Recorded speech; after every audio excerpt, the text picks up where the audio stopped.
Supreme court نے پنجاب میں انتخابات کے لیے قائم مقام گورنر اسٹیٹ بینک کو الیکشن کمیشن کو براہ راست فنڈ جاری کرنے کا حکم دے دیا۔ پنجاب میں انتخابات کے لیے فنڈ کے اجرا کے معاملے پر چیف جسٹس کی سربراہی میں ان چیمبر سماعت جاری ہے۔ سپریم کورٹ میں ہونے والی ان چیمبر سماعت میں آج بینچ کے تینوں ارکان شریک ہیں، جن میں چیف جسٹس کی سربراہی میں جسٹس اعجاز الاحسن اور جسٹس منیب اختر سماعت کر رہے ہیں۔ اسپیشل سیکرٹری خزانہ اور ایڈیشنل سیکرٹری خزانہ بھی 3 رکنی بینچ کے سامنے پیش ہو گئے۔ اس کے علاوہ attorney general, secretary election commission, وزارت خزانہ اور اسٹیٹ بینک حکام بھی چیمبر میں پیش ہو گئے۔ ذرائع کے مطابق سماعت کے دوران قائم مقام گورنر اسٹیٹ بینک کے ہمراہ آنے والے دیگر افسران کو چیمبر سے باہر بھیج دیا گیا، جبکہ وزارت خزانہ کے اسپیشل اور ایڈیشنل سیکرٹری کے علاوہ دیگر حکام کو بھی سماعت کے وقت باہر بھیجا گیا۔ اٹارنی جنرل، سیکرٹری اور ڈی جی لا الیکشن کمیشن سماعت میں موجود رہے۔ ذرائع کا کہنا ہے کہ ججز نے الیکشن کے لیے فنڈ جاری نہ کرنے پر برہمی کا اظہار کیا اور واضح کیا کہ عدالتی حکم پر عمل کرنا پڑے گا۔ ذرائع کے مطابق سماعت کے دوران اٹارنی جنرل کو حکومتی موقف پیش کرنے پر سخت سوالات کا سامنا کرنا پڑا۔ ذرائع کا کہنا ہے کہ سپریم کورٹ نے قائم مقام گورنر اسٹیٹ بینک کو الیکشن کمیشن کو براہ راست فنڈ جاری کرنے کا حکم دے دیا۔ ایرانی قونصل جنرل حسن نوریان نے کہا ہے کہ ایران اور سعودی عرب کے درمیان تعلقات میں بہتری سے مسلم اقوام کے درمیان انتشار کی صورتحال میں کمی آئے گی۔ کراچی میں ایرانی قونصل خانے میں یوم القدس کی مناسبت سے منعقدہ افطار ڈنر کی تقریب سے خطاب کرتے ہوئے حسن نوریان نے کہا کہ خوش قسمتی سے پچھلے چند ہفتوں میں مسلم ممالک کے درمیان اتحاد میں اضافہ ہوا ہے۔ ایران اور سعودی عرب کے تعلقات میں بہتری کے اعلان کا زیادہ تر مسلم ممالک نے خیر مقدم کیا ہے۔ امید ہے کہ یہ کلیدی اقدامات مسلم اقوام کے درمیان خلیج کم کریں گے۔ ان کا کہنا تھا کہ فلسطینیوں سے اظہاری یکجہتی کے لیے آج 80 ممالک میں یوم القدس منایا جا رہا ہے۔ ایسی تقاریب اس بات کی علامت ہیں کہ مسئلہ قدس مسلم دنیا کا سب سے بڑا شو ہے۔ 1948 سے صہیونی ریاست فلسطینی مسلمانوں پر مظالم ڈھا رہی ہے، تاہم انسانی حقوق کی نام نہاد تنظیمیں خاموش ہیں۔ انہوں نے کہا کہ اسرائیل نے 2 اشروں سے 20 لاکھ فلسطینیوں کا غزہ میں محاصرہ کیا ہوا ہے اور 40 لاکھ فلسطینیوں کو نقل مکانی پر مجبور کیا۔ اقوام متحدہ کی سلامتی کونسل میں 44 قراردادیں پیش کی گئی، مگر امریکہ نے ہمیشہ ویٹو پاور کا استعمال کر کے انہیں بے اثر بنا دیا۔ ایرانی قونصل جنرل کا کہنا تھا کہ مجھے یقین ہے کہ مظلوم لوگ ہی مستقبل قریب میں دنیا کے حکمران ہوں گے۔ یوم القدس کی مناسبت سے منعقدہ افطار ڈنر کی اس تقریب میں ایرانی قاری اور نعت خواں نے ہدیہ کلام پیش کیا، جسے شرکاء نے بے حد سراہا۔ تقریب میں گورنر سندھ کامران ٹیسوری، وزیر اعلیٰ سندھ سید مراد علی شاہ سمیت نامور سیاسی و مذہبی شخصیات نے شرکت کی، جبکہ روس، قطر، کویت، ترکی، انڈونیشیا، ملیشیا، عمان، بنگلہ دیش اور سری لنکا سمیت کئی ممالک کے قونصل جنرلز بھی اس موقع پر موجود تھے۔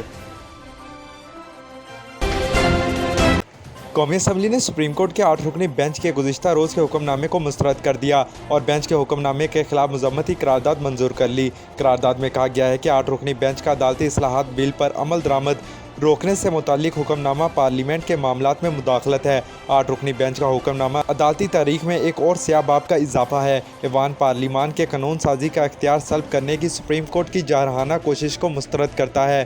قرارداد کے متن کے مطابق ایوان واضح کرتا ہے کہ یہ اختیار سلب کیا جا سکتا ہے اور نہ ہی اس میں مداخلت کی جا سکتی ہے۔ ایوان افسوس کا اظہار کرتا ہے کہ آئین کے نفاذ کے 50 سال مکمل ہونے پر ریاست کے ایک اور ادارے نے آئین کی کھلم کھلا خلاف ورزی کی۔ خلاف ورزی خود آئین کے اندر ایک ناپسندیدہ فعل ہے۔ خیال رہے کہ گزشتہ روز قومی اسمبلی نے پارلیمنٹ کی بالادستی اور چیف جسٹس کے از خود نوٹس سے متعلق 8 رکنی بینچ کو تحلیل کرنے کی قرارداد کثرت رائے سے منظور کی تھی۔ دوسری جانب قومی اسمبلی نے آرٹیکل 184(3) میں مزید ترمیم کا بل منظور کر لیا۔ مسلم لیگ نون کی رکن شزا فاطمہ خواجہ نے بل ایوان میں پیش کیا۔ بل کے متن کے مطابق آرٹیکل 184(3) کے تحت فیصلوں اور احکامات پر نظر ثانی کی درخواستوں پر فیصلہ دینے والے بینچ سے بڑا بینچ تشکیل دیا جائے اور نظر ثانی کی درخواست دینے والے کو اپنی مرضی کے وکیل کی خدمات حاصل کرنے کا اختیار دیا جائے۔ بل کے متن میں کہا گیا ہے کہ فیصلہ یا آرڈر جاری ہونے کے 2 ماہ کے اندر نظر ثانی کی درخواست دائر کی جا سکے گی۔ قانون کی منظوری سے قبل 184(3) کے تحت آنے والے فیصلوں اور احکامات پر بھی اطلاق ہوگا۔ بل کے متن کے مطابق پرانے فیصلوں پر نظر ثانی کی درخواستیں قانون کے اطلاق کے 30 دن کے اندر دائر کی جا سکیں گی۔ Army chief general Asim Munir نے کہا کہ پاکستان کے عوام طاقت کا محور ہیں۔ عوام کی رائے پارلیمان اور آئین پاکستان ہے۔ قومی اسمبلی کی نیشنل سیکیورٹی کمیٹی کا ان کیمرہ اجلاس اسپیکر قومی اسمبلی کی زیر صدارت ہوا۔ اجلاس میں army chief general Syed Asim Munir نے 1973 کے آئین کے نفاذ کے 50 سال مکمل ہونے پر پارلیمنٹ اور ارکان کو مبارکباد دی۔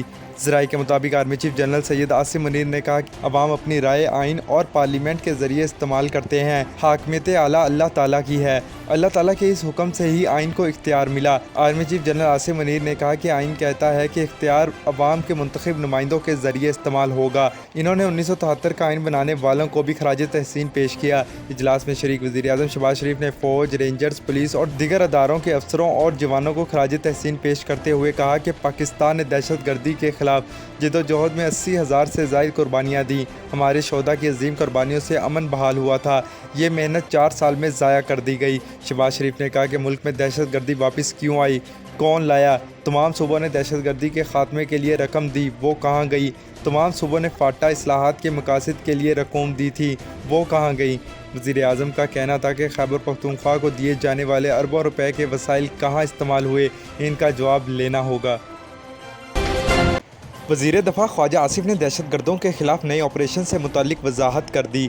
قومی سلامتی کمیٹی کے اجلاس کے بعد میڈیا سے گفتگو کرتے ہوئے وزیر دفاع خواجہ آصف کا کہنا تھا کہ سابق دور میں انسانوں کو ذبح کرنے والوں کو صدارتی معافی دی گئی۔